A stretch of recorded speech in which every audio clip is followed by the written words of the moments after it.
So where did the original idea came from? I mean, it's very intense and riveting. Thank you. Yeah, I read an article with a Danish officer going on his third tour to Afghanistan, and he said, "I'm not afraid of getting killed down there. I'm afraid of getting prosecuted when I get back home because of the rules of engagement were changing." And that for me was so complex and such a shock to hear that statement. So I knew there was a story there to be told. So that became the starting point. And then I would just go out and talk to a lot of soldiers, a lot of relatives, and try to understand how this. I was afraid of making a film where I would make reference to other war films instead of making reference to reality.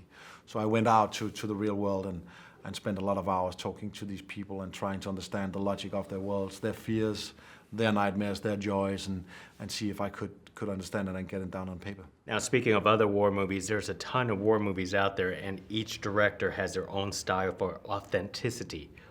How did you approach that authenticity of war? Often you will see explosions that are larger in films than they would be in real life. Often the sound of shots sounds way too dramatic in film. I think the thrill of the realism is that everything sounds a bit different, and it's more low-key, and it's much more dust and dirt and smoke than it's fire.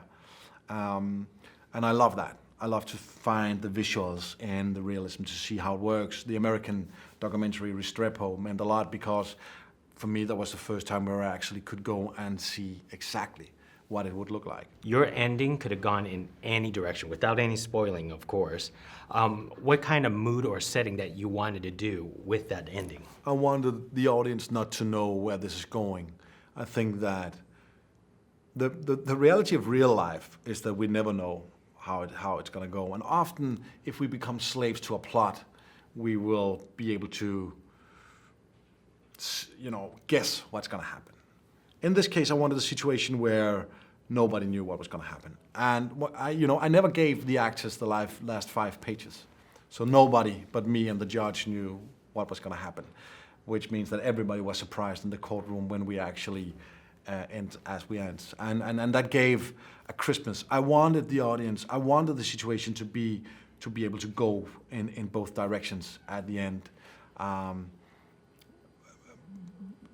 Basically because I wasn't sure, and the judge wasn't sure. Nobody was sure about what could happen, and she could justify both endings. So that was the point, yeah, to keep the audience in the darkness.